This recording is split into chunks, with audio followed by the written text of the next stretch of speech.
Hi, it's Alexis, I'm a relationship therapist. In this video, we're going to talk about what makes an avoidant come back and whether avoidant come back. I can answer this question right away.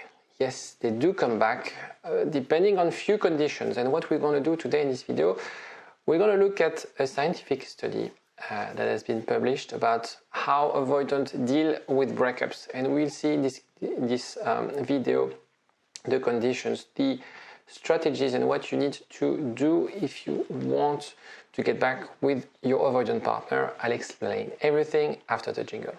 IGetMyExBack.com. Everyone deserves a second chance. So when you're dating with someone who's avoidant, and by the way, I used to be avoidant, there's this dilemma between I want relationship because we are all hardwired to be attached to a primary attachment figure. Avoidant, they have a tendency to sort of deactivate, that's what we call in attachment theory, deactivate this primal bond that we have with someone. And so they have this dilemma between the relationship and the freedom, right? And at this point in time, freedom took the lead. Love seems dangerous, they feel imprisoned. You know, when you interview them, they'll say like, oh no, it's overwhelming, it's too much pressure, I don't know. For example, avoidant people, they have a tendency to struggle to make decisions because when you make decision, you have to let go of something, okay?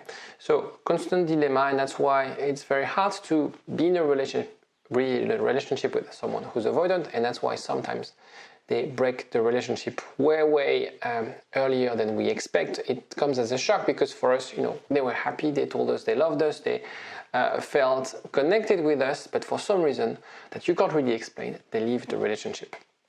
So there are two types of avoidant, dismissive avoidant and fearful avoidant. So the intent of this video is not to go in too much detail, and I have a lot of private content if you really want to learn more about attachment style, and you can read books on the subject. The idea is to give you a very much like a condensed idea of how they function. So in childhood, parents are not there to meet their emotional needs, and that's sort of they push their kids to be more autonomous. I used to be dismissive avoidant, and my parents, they were hardworking people, they didn't spend a lot of time with us, and they expected us to be autonomous, to take care of ourselves, you know, to do things on our own. And so when you're an adult, the way it's difficult with relationship is that if I share my feelings, if I share my fears, it's a sign of weakness. And so I will close my cards close to my chest, okay? Keep my cards close to my chest. In attachment theory, we grade people from anxiety and avoidance. Dismissive avoidant, they have a low anxiety and high avoidance. So very good when dealing with stress, with stressful situation. But when they, for example, having a fight with their spouse, they will tend to avoid the fight. So they feel very detached, as if they don't care. Something that people tell me a lot, used to tell me a lot. It seems like you don't care. It's different. It's just that we have this ability to self-soothe, and like things in our life don't have a high importance on our emotional well-being. A fearful avoidant, childhood, negative view of love, almost like scared to love. It's like it's something nasty, something forbidden. As an adult, and I don't want to get too much detail, but as an adult, there's this desire and fear, mixed signal. They appear dissociated. You know, they're here and they're not here. One day they love you, one day they reject you. Fearful avoidant, they have a high anxiety and high avoidance. That's why when you have an anxious attachment style, you tend to connect with this high anxiety. You feel, oh yeah, I feel like this. When you understand this form of anxiety. The avoidance is something more foreign to you. And that's sometimes why it can make the relationship impossible. I'm not worthy of love. Their sort of belief is that I'm not worthy of love and I can't trust others. And if I let go being in love with you, you're gonna punish me. You're gonna make me suffer. And therefore I have this, yes, I want to be loved, but I'm so scared because if I open my heart, you're going to rip it apart. So I'm going to discuss about this study, and you can find it online, Attachment and Loss, a test of 3 competing models on the association between attachment-related avoidance and adaptation to bereavement. I love how studies, they find the most complicated titles to say that it's basically how avoidant deal with a breakup. Breakups are easier. People with avoidant attachment may seem to deal better with breakups because their coping mechanisms involve distancing themselves from the source of emotional pain. They distance. There's a fight, they move away. There's something uncomfortable, they try to avoid.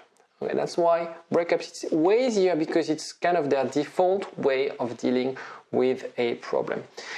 Which means that very often they don't have the fear of losing you. They have this amazing, that's our superpower, this passive avoidance, of self-soothing abilities. The problem is sometimes, because we rely too much on ourselves, we lack the ability to open ourselves and ask for help and connect with people and create a deeper relationship with people.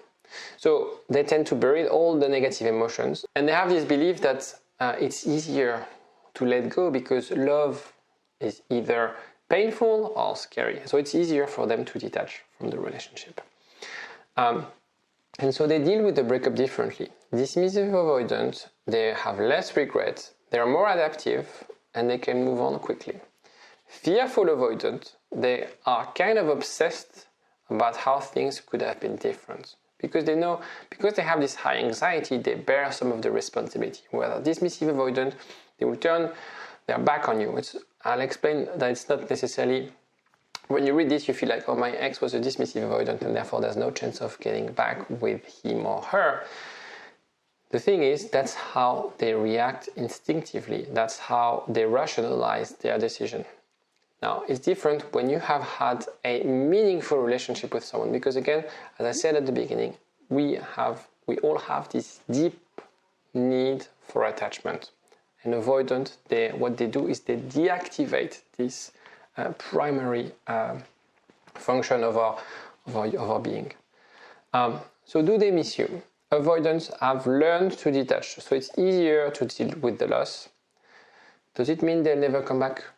No, otherwise I wouldn't have a job, basically, because most of my clients tend to have an anxious attachment style, and they are trying to get back with avoidant ex. If you look at my success rate or my reviews on Trustpilot, obviously you can get back with an ex who's avoidant. It depends on the relationship. It depends on what you had. It depends on your history. It depends on how you behave with them. It depends on your attitude right now, and we'll discuss about that. If you're not sure about whether your relationship is something that can be recovered, take the quiz. I put together a quiz for you to know if you have any chance of getting back with your ex, specifically designed around attachment style. So if you find that you're kind of an anxious person and trying to get back with someone avoidant, take the quiz. It will give you also some tools and some insights of what you should be doing in your situation. Push-pull. This is a classic one. The more I push, the more they pull. You do one step forward, they do 2 steps backwards, this sort of dance. Some behaviors that we call protest behaviors in attachment theory would deactivate the avoidant attachment. So they escape because they feel overwhelmed. They feel you asked too much of them. They think pressure. They're pressured. They're overwhelmed by the situation. So it's very important for you to know how you could learn how to be more secure, to diffuse this push-pull. And the thing is, after a breakup, we tend to overreact. We tend to send messages to try to connect with our ex. And by doing that, we make it even worse when we are dealing with an avoidant. The avoidant, they want that space, they want freedom. And when we break no contact, when we harass them by message, we actually make them freak out even more and make them pull away even more.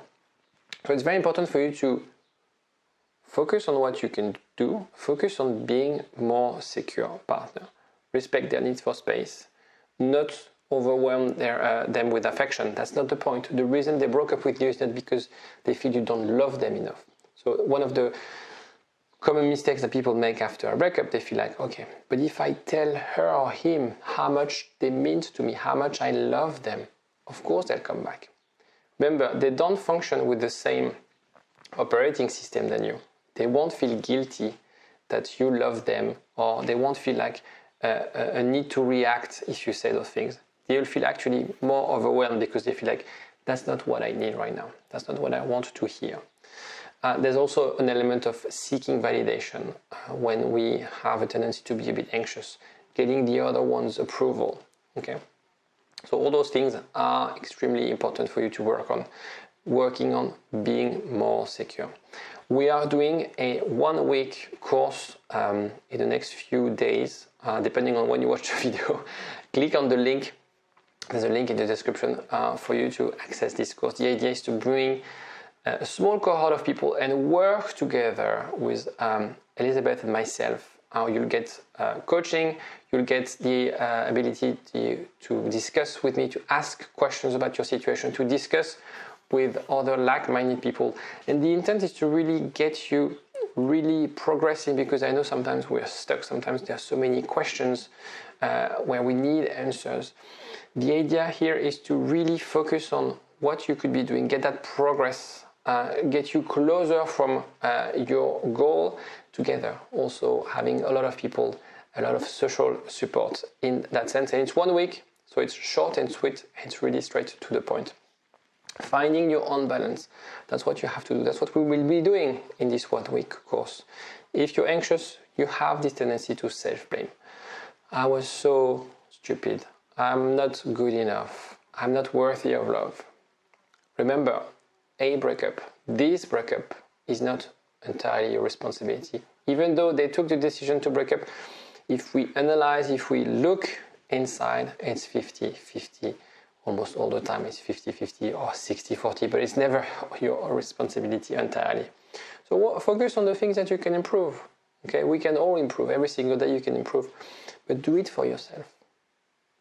Don't do it, and that's the problem people have when they have an anxious attachment style. They do things for others. Sometimes they call themselves like, I'm a people pleaser. Right now, this pain, this deception, use it to work on yourself, to progress for yourself.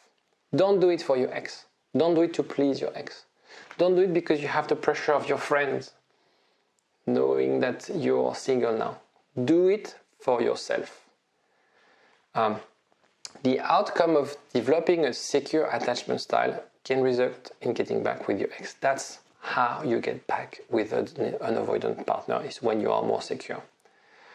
But the only reason you should do this is to take care of your own needs. I don't care about your ex, basically. I care about you. And use this opportunity to work on those traits, on those insecurities. It's by focusing on filling the gaps of the relationships that people fail to truly develop a secure attachment style. It's because you are trying to fix, trying to get, you're craving the validation, you're craving the attention from your partner, and you are using any sort of tactics and strategies to get those things. And you're missing the whole point of being secure, of having a balanced view of yourself, of love, of a relationship. And so if you're thinking, like, I need just, give me some tricks to manipulate my ex, to my avoidant ex, to feel that, you're missing the whole point. You might get back together in 1 month, in 2 months, they'll leave again, because you wouldn't have really worked on this secure attachment style. And this work, it's not something that you do with your partner.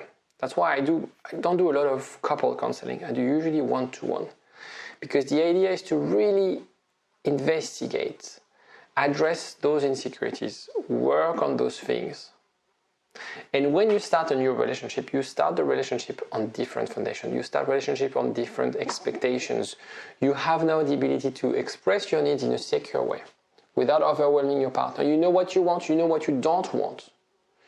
You can also learn how to communicate more effectively with your partner, letting them having their space, but also expressing your needs, expressing your boundaries, because sometimes we feel like, oh yeah, The relationship is more important than me, so I'll be able to accept anything that being treated in a bad way from my partner. It's very important for you to use those things.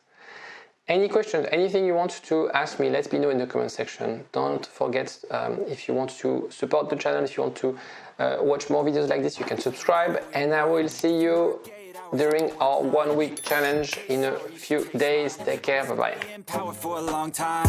Get up, nah, I ain't a quitter. Toss me the ball, I'm a really big hitter. Big picture, I'm a straight killer.